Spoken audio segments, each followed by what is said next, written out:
सदाशिवसमारम्भाम् शङ्कराचार्यमध्यमाम् अस्मदाचार्यपर्यन्ताम् वन्दे गुरुपरम्परा।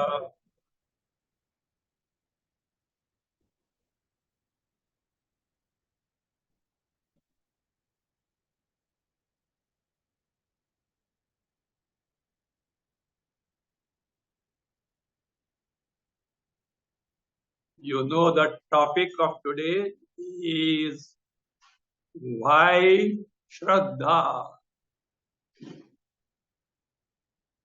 If we open any Adhyatma Shastra, books on Vedanta, Upanishads, any other spiritual texts, including Vedas, etc., Shraddha in Ishvara, Shraddha in Shastra, Shraddha in Guru, Shraddha in Punya Papa, law of karma, heaven, hell, ultimate divinity principle, bondage, liberation is highlighted. Why so? What is Shraddha? First, let us be very clear about this, that in English, there is no equivalent word for Shraddha. They do say faith. True. Faith is a part of Shraddha, no doubt. What they say faith means, a firm belief without, not that way, complete trust and confidence in a system of religious doctrine, firm belief without logical proof. This is what they say. Our Shraddha is not a belief without logical proof. It is not simply a trust and confidence in some religion, etc., some system of religion. Our Shraddha is based on three cardinal tests.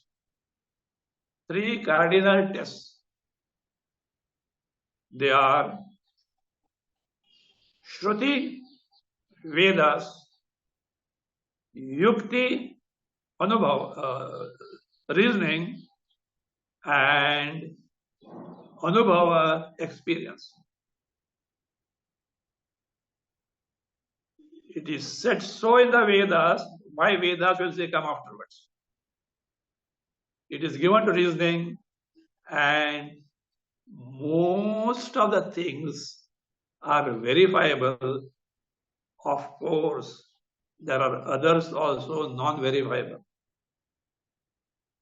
But based on the verifiable entities, we can extend the logic that those which are non-verifiable must be true, because Vedas are so. Actually,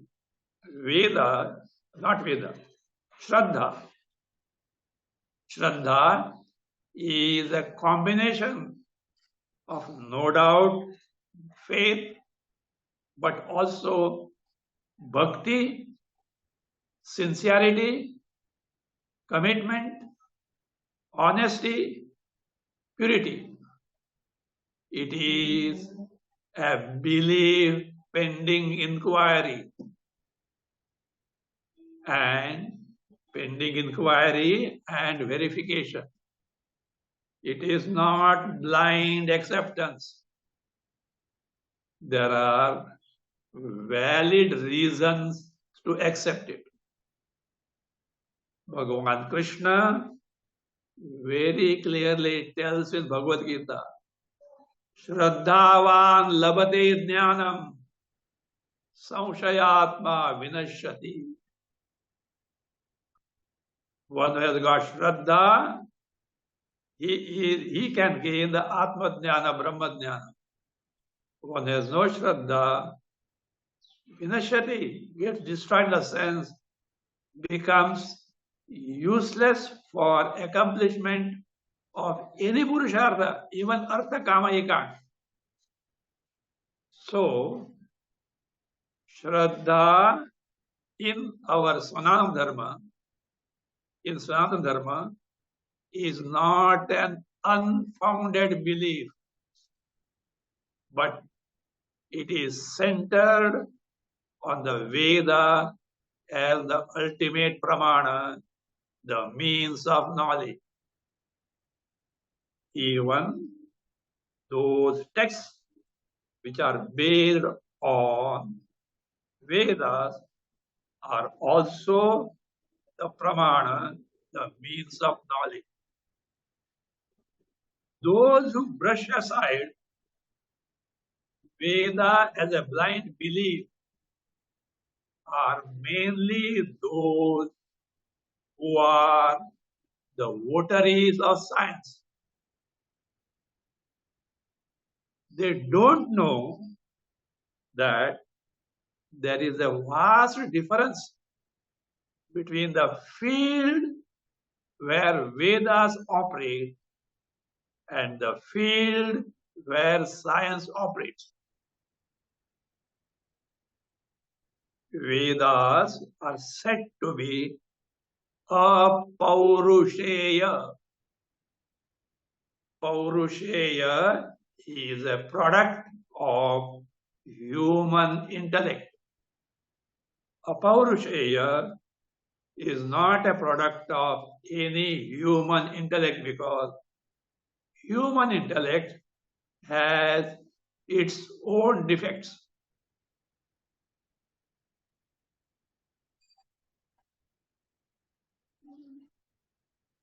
The science operates in pratyaksha. Pratyaksha means in the perceptible field. What you can see, hear, taste, touch, and smell. In these 5 types of perception, the science operates along with, of course, inference, presumption, etc. That's okay.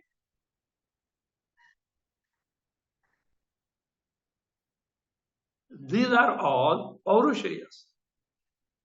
But knowledge that can be gained by pratyaksha, direct perception through the sense organs is very much confined to their objects, shabda, sound, sparsha, touch, rupa, form, rasa, taste, gandha, smell. The entity which doesn't have these 5 features, shabda, sparsha, rupa, rasa, gandha, is beyond the purview of, beyond the range of perception. So therefore, the knowledge that can be gained by in the jnanendriyas, sense organs, in terms of pratyaksha perception is limited. Charaka in his Samhitas, while talking on death, he says, pratyaksham alpam.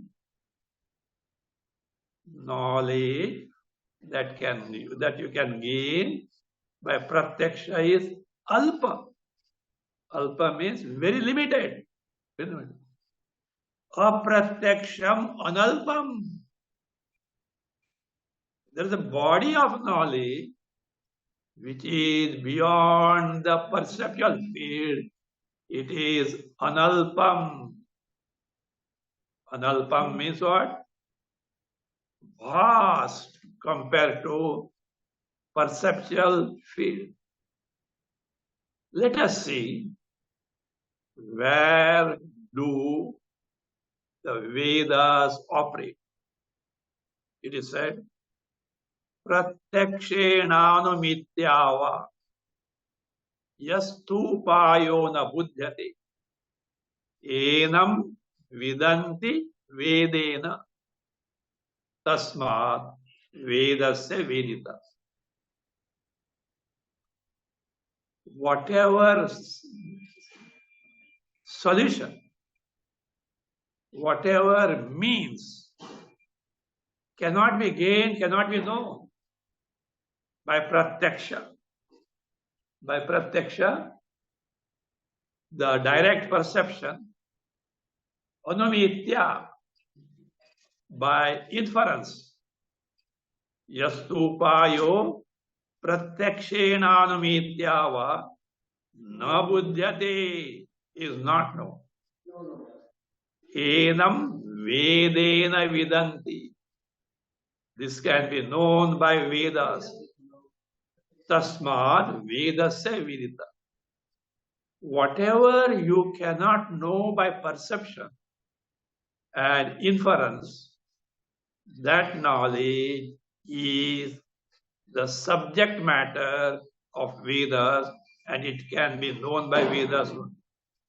So therefore, Vedas are like instruction manual, like user's manual given by Ishvara along with the creation. See, pratyaksha vyavahara, perceptual knowledge, and of course, whatever they discovered in the science are useful. We don't question their utility.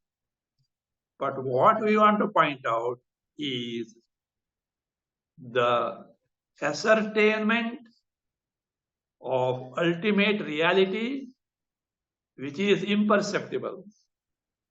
And there are many things which are imperceptible or non-verifiable as far as the human intellect is concerned.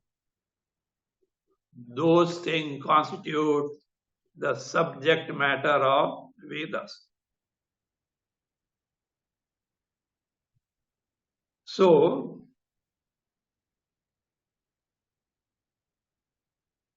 to decry Vedas as superstition is an unfounded belief by these votaries of science.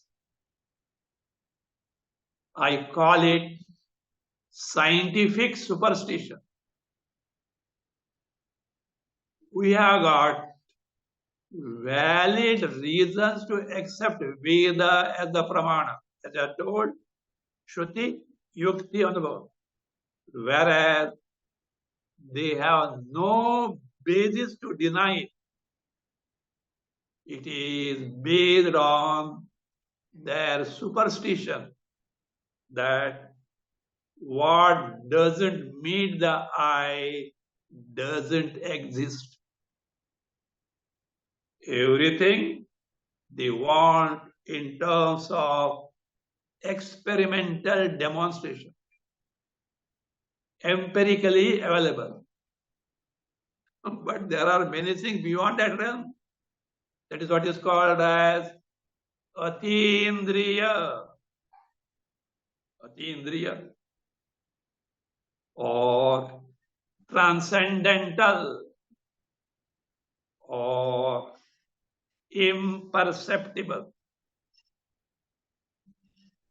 Actually, what do you mean by superstition? The dictionary says credulity. Credulity means unfounded belief. An unfounded belief regarding supernature, widely held unjustified idea of nature or effect of a thing. Here the role of Vedas comes. Science believes in only what meets the eye, what is perceptive available. And it is not ready to accept anything beyond that. That itself is an unfounded belief. Credulity.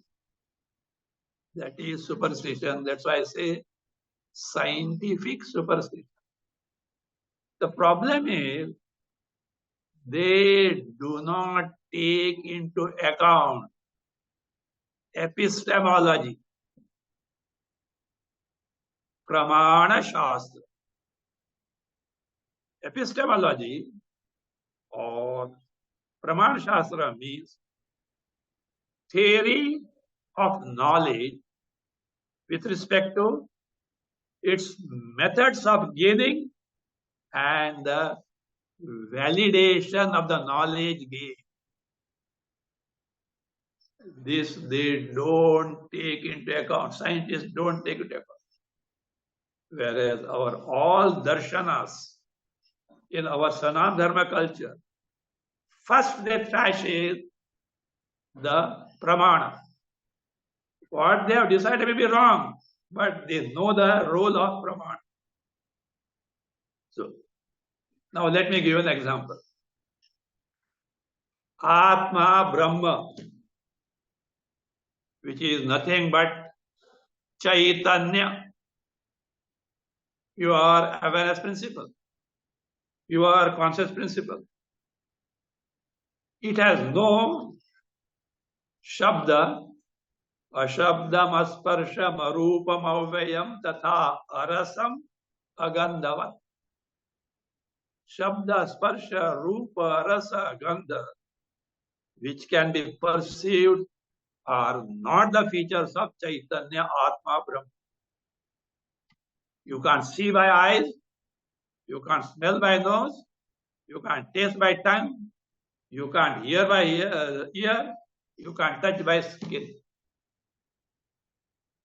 5 Jnanendriyas, sense organs are out.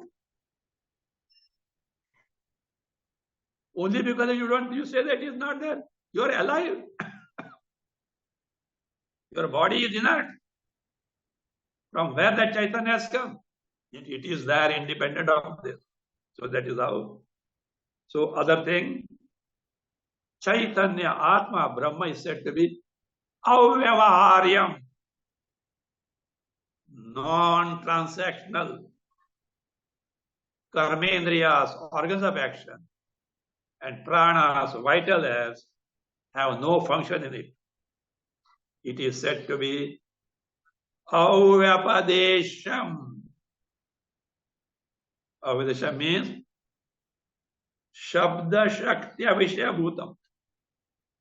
It is not a meaning of any words.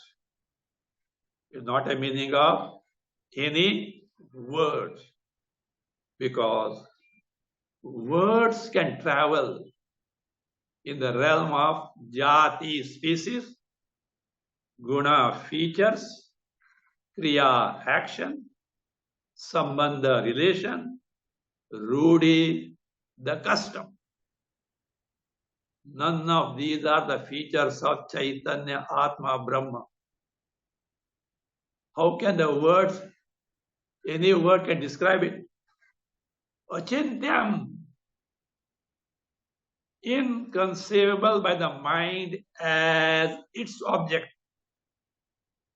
Keno says, yan manasa na manute, yena hur manomatam. That which is not objectify the mind as this. On the contrary, the entity which enables the mind to function. This being the case, the known means of knowledge readily available to us have no direct access in knowing Chaitanya Atma Brahma. So it is only Vedas that they reveal. And what is told in the Vedas about Atma, Brahma, is, is something which is quite contrary to what we perceive. It is in total opposite feature of the world that we perceive. That being the case, what we perceive is one thing, what the truth that is declared is another thing, and therefore, to begin with, we should accept what the Vedas says. That's why it is told in Kathopanishad, Asti iti eva vedyam. Vedyam. Asti iti eva vedyam. Atma, Chaitanya, Brahma is that. So it should be known to begin with. You may not have discovered it, but take for granted it is there.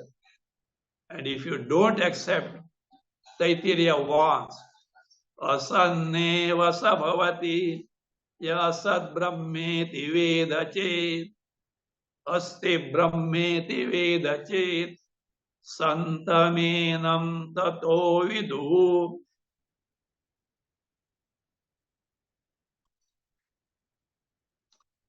The person who denies the existence of Atma Brahma becomes asat, useless for any purusharthas, including security and fulfillment desires.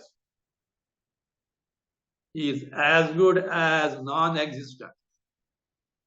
But the person who has got Shraddha in the Vedas, in the Upanishads, in other Adhyatma Shastra,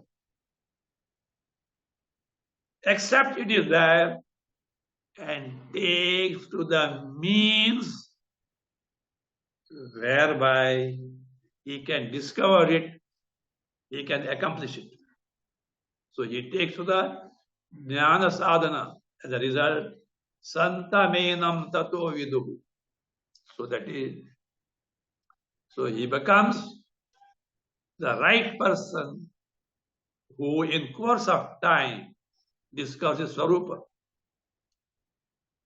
As we have seen earlier, the things about which we should have Shraddha in the Vedas and teaching according to it are, first and foremost of all, is ultimate divinity. The ultimate truth, the basis of entire Jagat, Jiva and Ishvara, known as Atma Brahma. Again, we should have Shraddha in Ishvara. Papa Punya, Punarjanma, rebirth, heaven, hell, law of karma, bondage, liberation.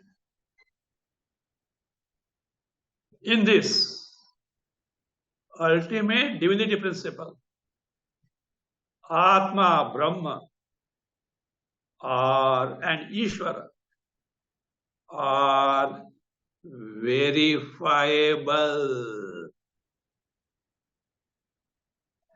As for Papa Punya, Punarjanma, heaven, hell, law of karma are non-verifiable. In the context of Atma Jnana, Brahma Jnana, Bhagavad Jnana, bondage, bandhana, liberation, moksha are also verifiable. Certain karmas told in the Vedas are verifiable. There is a yaga, sacrifice called Kaririki Yaga. If there is no rain, there is a drought, you do Kaririki Yaga, you get the rain. You can verify it. Putra Kameshti Yaga. If one has no son, he can do Putra Kameshti and get the son. That's what Shraddha did, and we got what? 5 sons. Four sons. These are verifiable. Atma Dhyana, verifiable. Bondage, liberation, verifiable. We extend the logic to other things like Papa, Punya, Punarjanma, etc. In fact, Punarjanma, rebirth, though strictly we can't verify, it cannot be proved.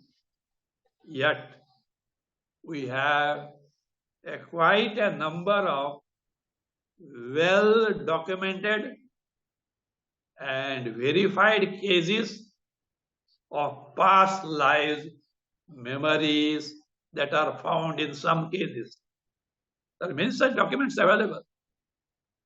Votaries of science call them as freak or abnormal. That they have got labels for them. But they can't disprove those things just by their adverse remark. I don't know if you know this.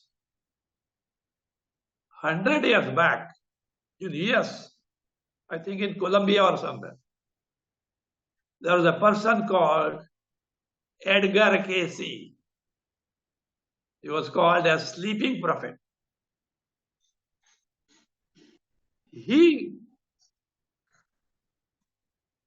was able to describe the past lives of many people. And there are about 3,000 well-documented cases available. I think in Colombia there is a library. Many people, especially parapsychologists, go there, and it is so documented that it was not just imagination, it was so. So therefore, nowadays, parapsychologists accept rebirth, though we cannot strictly verify. Therefore, Upanishads repeatedly tell us, have Shraddha, have Shraddha. In Kaivalya it is said, Shraddha Bhakti Dhyana Yogad Avehi. Know the ultimate truth, Atma Brahma, by Shraddha, Bhakti and meditation. Shveta Shatra says, Shveta Shatra Upanishad, Yasya Devi Para Bhakti Yatha Devi Tatha Gurau Tasyaite Katita Herta Prakashante Mahatmana. The truth revealed in the Upanishads can be known by such person only. Who is that? Yasya Devi Para Bhakti. one who has got intense devotion towards Ishvara Tattva Bhagavan. Yatha Devi Tatha Guru. As much devotion in the Ishvara Tattva, so much in the Guru. Tatha Guru. Tasyaite Kathita Hertha. Unto such persons only the subject matters in the Upanishads are told, and such persons only can gain its knowledge.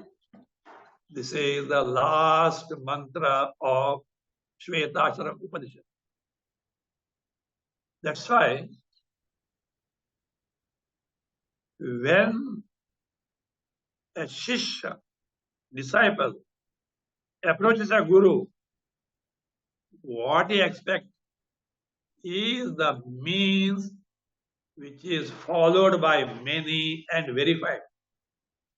That is why in Vivek Chudamani you find the Shishya requests the Guru.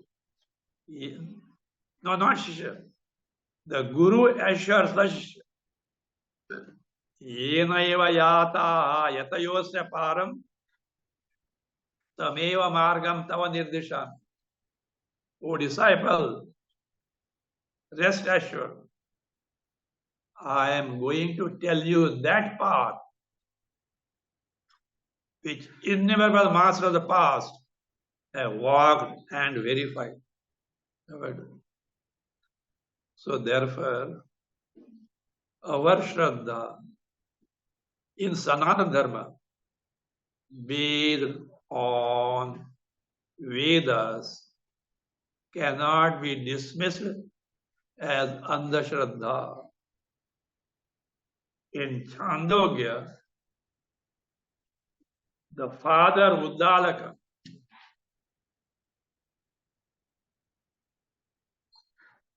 tells his son Shvetaketu, Shraddha Swa Somya. O Sunny, please have Shraddha. He asked him to bring a banyan seed. You know how tiny is banyan seed? And asked him to split it, open it, open. What do you find there? Nothing. And yet, see, the gigantic banyan tree is born from here. Means it is potentially there. So also, in Brahma, the vast Jagat cosmos is potentially there. So that being the case, all great masters can only appeal to us to have the Shraddha. Vasishtha, sage Vasishtha, at one place says, Urdhva Bahur Viramesha. Urdhva Bahu Virami Eshaha. Na kaschit shunoti tat. Asankalpa param shreya kimantar na bhavyati. He says, Esha, this Vasishtha, Urdhva Bahu, with the hands raised up, Viravami, I am declaring at the top of my voice with my raised hands. What? Na kaschit shunoti tat. Nobody is ready to listen to it. What is that I tell you? Asankalpa param shreya. Asankalpa. To stop the manovyapara. Mind preoccupied in the sense objects, to withdraw it, Param Shreya, is the highest good, because therein you can discover your Swarupa Atma Brahma. Nobody listen. Kim antarna bhavete? Why is not cherished? Why is not entertained? Why do not people take to this asankalpa, withdraw the mind from their preoccupation in the objective world? So, Shraddha is Shastrasya Guruvakyasya Satya Buddhyavadharana. Avadharana, ascertainment that what is told in the Shastra and teaching according to it is Satyam, truth. You begin with that. And as we have seen, it is not an unfounded belief. It is based on three cardinal tests. Shruti, Veda, Ishwarokti. Yukti, reasoning, Anubhava, Vidvad Anubhava, the experience of the great masters. So therefore, in our spiritual pursuit, Shraddha serves as seed capital. You know what is seed capital? If you want to start a business, you are supposed to have certain minimum capital. Minimum capital. So therefore, Shraddha in Vedas, Guru's teaching, and Vidvat Anubhava is a seed capital for us to start our spiritual discovery. We have got those who decry Shraddha have no basis, whereas we have got the triple cardinal test of Shruti, Yukti, and Anubhava. Here I would like to say I refer to rebirth. Though we can't prove it, we can have some data in the world. In this context, please visit my website, Turiya Bodha.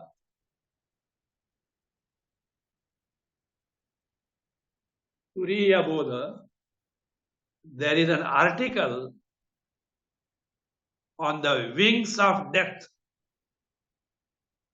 based on Brihadaranyaka Upanishad. What happens at the time of death and when the next embodiment is gained. A very detailed description is there. You can see that this Turiya Bodha. There are many interesting articles. One more feature of this Turiya Bodha, this website is Turiya Bodha, is some Vedantic books, which are my commentaries and written by me, are available for free download in PDF on Panchadashi, Drikdasha Viveka, Brahma Sutra, Hausa Gita, Panchika, etc. There are many others.